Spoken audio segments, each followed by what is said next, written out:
Last 2017, I had cancer po. Nag-start po siya mga bandang May. Nagkaroon po ako ng very rare type of ovarian cancer. It was called gestational trophoblastic neoplasia. Ano po siya, sobrang rare po niya. Alam niyo kung gaano siya ka-rare? 2 lang po out of 100 woman ang nagkakaroon niyan. 'Di ba? Napakapalad ko na ako pa yung isa. 'Di ba? Hindi naman po kami mayaman. Yun nga po, kaya nga ako nag-OFW kasi po kailangan kong kumita para sa pamilya, 'di ba? Yung sinasabi nga po natin na minsan hindi na natin naiintindi yung ating kalusugan dahil nga po kailangan nating kumita. I have 2 kids already that time. Talagang kailangan ko pong makapag-ipon, hindi naman kami mayaman, 'di ba? So, trabaho, kayod marino, 7 days a week, no joke, 'di ba? Ang pahinga po diyan minsan 5 oras lang. Papabayaan mo talaga yung iyong kalusugan, whether you like it or not, na dahil sa lifestyle po na nangyayari sa atin, fast paced siya, yung mga kinakain natin hindi na ganun ka-healthy, 'di ba? Tapos yun nga nakokompromisa yung katawan natin. Wala tayong ginagamit din na pantulong para ma-boost naman yung immune system natin. Ito po ang nangyari. Nagkasakit nga po ako. Akala ko po noon, normal lang sa isang babae yung magkaroon ng abnormal na menstruation. Kasi nga, stress ako, baka next month ulit. So, ganun po lagi yung nangyayari sa akin na pag hindi ako nagkaka-menstruation for the next month, alam ko next month magkakaroon naman. Kasi iniisip ko talaga stress lang until, ayun na nga po, 3 buwan na akong hindi nagkaka-menstruation, hindi ko pa rin po pinapansin. As always, binabaliwala ko lang nga. Kasi iniisip ko, nandun ako sa barko, bawal po na magreklamo ka. Kapag ka ikaw nagreklamo na meron kang sakit lagi, mapapauwi ka, mawawalan ka ng trabaho. So kinimkim ko lang po siya until hindi ko na napigilan. Kasi sumakit po yung tiyan ko at nag-report po ako sa medical center. Bago nila po ako binigyan ng gamot, protocol po yun, ipe-pregnancy test ka muna para safe ba na bigyan ka ng gamot, diba? Yun po, positive. So hindi ka na pwedeng bigyan ng gamot, uwi ka na lang. 'Di ba? Pwede naman umuwi, pabalik ka naman kapag nakapanganak ka na. So okay lang. That is my 3rd pregnancy supposed to be. So syempre excited ka rin, 'di ba? Uwi po ako ng Pilipinas, ni June 5, nasa OB-GYN clinic na po ako. Ini-interview ako ng doktor, 3 buwan ka nang di nagkakaroon, ba't ang liit ng tiyan mo? 'Di ba? Pinahiga po ako, chinek yung tiyan ko, walang heartbeat na marinig doon sa stethoscope. Nag-iba na yung mukha ng doktor. Una, siya, excited. Transvaginal ultrasound ang ginamit sa akin. Ayun na. Na-reveal po kung ano talaga yung laman ng matris ko. It was, ang term nila is sagu-sagu na daw po yung mga bulok na itlog na nasa matris ko. Yung egg cell at sperm cell na supposed to be magiging baby sana, nabugok po siya. Nabulok na po siya dun sa loob ng 3 buwan at kaya nararamdaman ko na yung pagsakit ng tiyan, yung iba nalalaso na po yung dugo ko.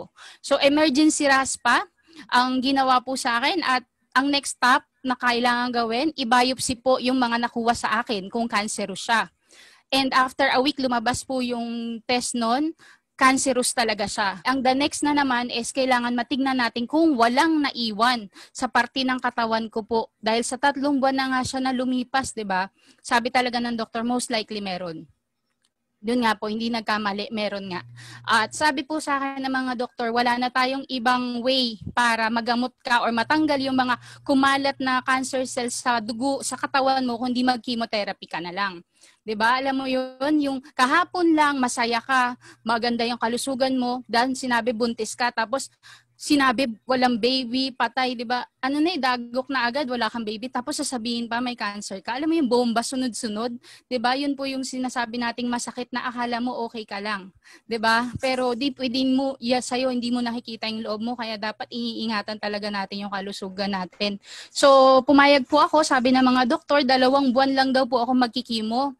Kasi gagamitan lang daw po ako ng napaka-mild na chemotherapy drug. Hindi po siya nakuha dun sa sinasabi nilang gamot na mababa lang na dosage. Nag-chemotherapy po ako from July until December. Pinipilit po nilang pababain yung aking chemotherapy cancer count, hindi na po ako tinatalaban ng lahat ng gamot na ginagamit nila. Sinabihan po ako ng mga doktor niya na mag-prepare na daw ako for the worst.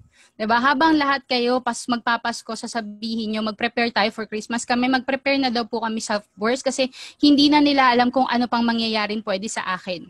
Sobrang tapang na po ng mga gamot na ginagamit ko until eto na po talaga yung itsura ko niyan.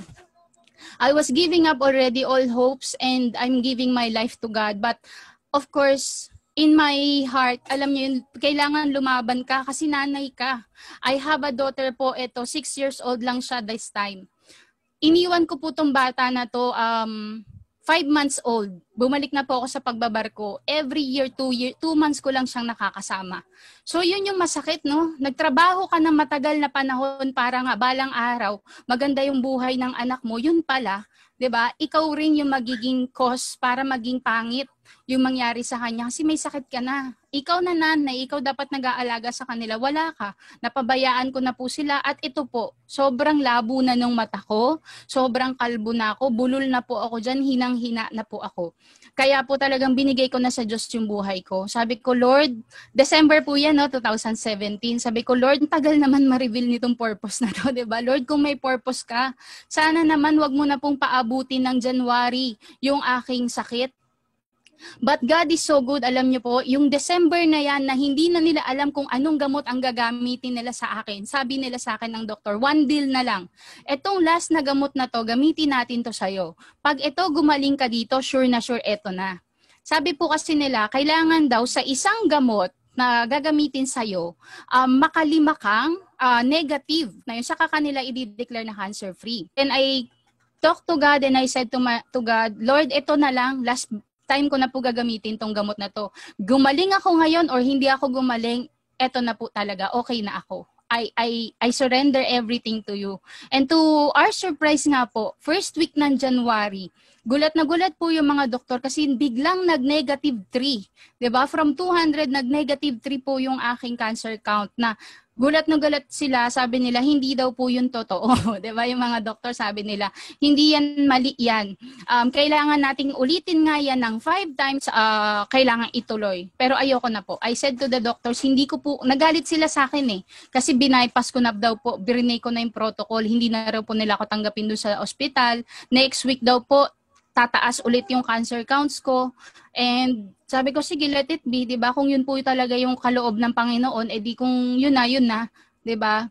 And I just prayed to Lord na bahala ka na sa akin, God. Tapos tinanong ko rin po yung doktor, anong nangyari sa akin, Doc? Bakit po ako nagkaganon?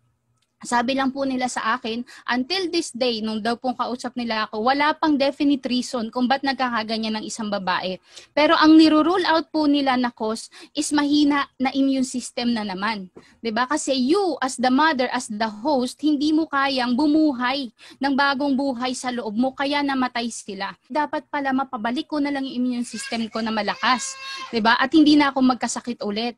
Kasi okay na basta ako po talaga, claim ko na yung healing ko kay Lord siya galing. At naniwala po ako na si Lord na ang magtutuloy-tuloy niyan. At awa nga po ng Diyos, start na po rin yun ng spiritual journey ko, sinisik ko na siya. Of all Bible study group or church na mapuntahan ko, na-invite po ako sa isang Bible study group na nandun po yung mga angels na nag-abot sa akin ng barley. 'Di ba? Yung ginamit ni Lord na kasangkapan. Ito po sila, si Mentor Nice at si Mentor RJ. Nakita niyo po, August 24, 2018. This is the first time na binigyan po nila ako ng barley. 'Di ba? Nag-usap po kami Sunday niya, so siguro 2 days ago from that day, and sinabi nila, sis, yung sharing mo kahapon dun sa natin, sa Bible study mo, actually alam mo ba, may Prada kami. Ito yung ginamit ni Miss Maritoni dati nung nagre-recuperate siya sa pagkaka-cancer niya. Sabi, alam mo yung narinig ko yung nagre-recuperate sa pagkaka-cancer, parang tung, gawin agad yung pandinig mo, 'di ba? Kasi yun yung pinagpe-pray mo So sabi ko, sige. Siyempre, hindi ko pinakikita excited ka sa kanila, di ba? So, ayun po. Pero pag-alis nila, nagtimpla agad ako. Tapos, ni-research ko siya sa Google at nakita ko nga po, wala namang pangit na side effect pala ang barley. So, talagang sinubukan ko na siya, trinay ko na po at ginamit ng ginamit. Nararamdaman ko na po na lumalakas yung mga naramdaman ko na nanghihina. Kasi nung nagkikimo po ako, yan, lahat ng hawakan ko, bumabagsak, hindi na nga po ako makatayo nun mag-isa. Kaya talaga po sabi ko, kung itutuloy ko yung chemo, mawawala si cancer kasi wala na rin ako. Di ba? So sabi ko, hindi talaga pwede. No, itigil na yung chemo na yan. At ito na nga po, itinuloy-tuloy ko na yung barley. August 24, 2018. Nakakaramdam ka na ng buti, pero nare-realize ko na rin ako, ang ganda pala nito. Pwede ko tong i-share sa mga kasamahan kong seafarers. Kasi yung mga kasamahan ko pong nagbabarko, ang daming ang nagkasakit. May mga nagkandamatay pang nakakita ko. Tapos, kinuukil-kil na ako ng konsensya ko. Share mo na, di ba? Yung share mo lang. After 4 months of taking barley, kinabahan ako. Alam niyo po kung bakit. Po, January 2019. Tumigil na naman po yung menstruation ko. Lahat po nung nangyayari sa akin bago ko magka-cancer, nangyari na naman. Wala nga lang masakit na tiyan, di ba? Siyempre, nakakakaba pa rin. Kasi doon nangyari yun eh, di ba? Sinabihan na po ako ng doctors nung pagtapos kong mag-chemo, imposible na rin daw po na magbuntis agad ako. Kasi nga sa tapang ng mga gamot ko, nasira rin yung aking mga organs daw na apektuhan. So, most likely pa, ang sabi nila, uulit lang yung sakit ko. So, noong January po, iniisip ko, umuulit na yung sakit ko, 'di ba? Natatakot na ako. Punta agad kami ng OB-GYN. 'Di ba? Alam mo yung habang i-ultrasound ka, nanginginig ka kasi yung huling beses na in-ultrasound ka, cancer ang nakita nila sa loob ng matris mo. Pero thankful to God po, ang nakita nila sa loob ng tiyan ko this time is a sleeping baby. So this time, gulat na gulat po sila. Anong nangyari? Kala ba namin galing ka sa cancer, di ba? Hindi nila po pala masyadong siniseryoso yung sabi kong galing akong cancer noon kasi nung nakita po nila, ganito na yung itsura ko. How can I recover for just 1 year daw po na normal yung itsura ko? Pinadala po nila lahat ngayon ng mga papers ko na galing po talaga ako sa mga chemotherapy at natakot po sila kasi sobrang tapang ng mga ginamit sa aking gamot. Eto na naman po sinabi nila, sigurado, yung babying lalabas sa'yo abnormal. Kasi po, it will take daw pala 3 years para ma-eradicate yung mga cancer chemotherapy drugs sa katawan ng isang nag-chemo. So, syempre, ako, nabaliw na naman ako kasi nasabi nila, di ba, doktor yan eh. Sabi po nila, inumin mo to, mga irereseta naming gamot para ma-prevent si baby or maprotektahan pati ikaw. Alam nyo, sa sobrang pananalig ko sa barley, hindi ko na naman po ininom lahat ng gamot na yun. Tinodo ko lang po yung barley, double dose. Wala po akong ininom na kahit na anong vitamins na para sa pagbubuntis. Wala po talaga. Sinasabi ko po yan sa mga OB ko noon. Hindi ko po iniinom yung vitamins. Ano ininom mo? Barley lang po, 'di ba? Tapos magugulat po ako yung mga kasabayan ko mga buntis, may mga UTI, ako po wala. Parang alam mo yung doktor ko, inaantay niya na pumunta ako doon tapos may UTI ako. Kasi nga hindi ko iniinom yung mga vitamins niya eh. Pero wala po talagang nangyari sa akin ganyan at salamat po. After 9 months, ayan. Lumabas na po yung ating miracle baby boy na talaga naman pong sobrang healthy, normal in all aspects, glory and thankful to God. Lahat po yan until today po. Eto na siya, 'di ba? Malaki, malusog, wala po siyang naging sakit. Never pa po siya. Salamat sa Diyos again. Hindi pa po yan nagkalagnat. Hindi pa po yan nagkaubo, hindi pa po yan nagkasipon. At yung sinasabi po nilang normal daw sa baby pagka mag-iipin, magdudumi-dumi, never pa po yung nangyari sa kanya. He's turning 1 year old already po in 1 week time.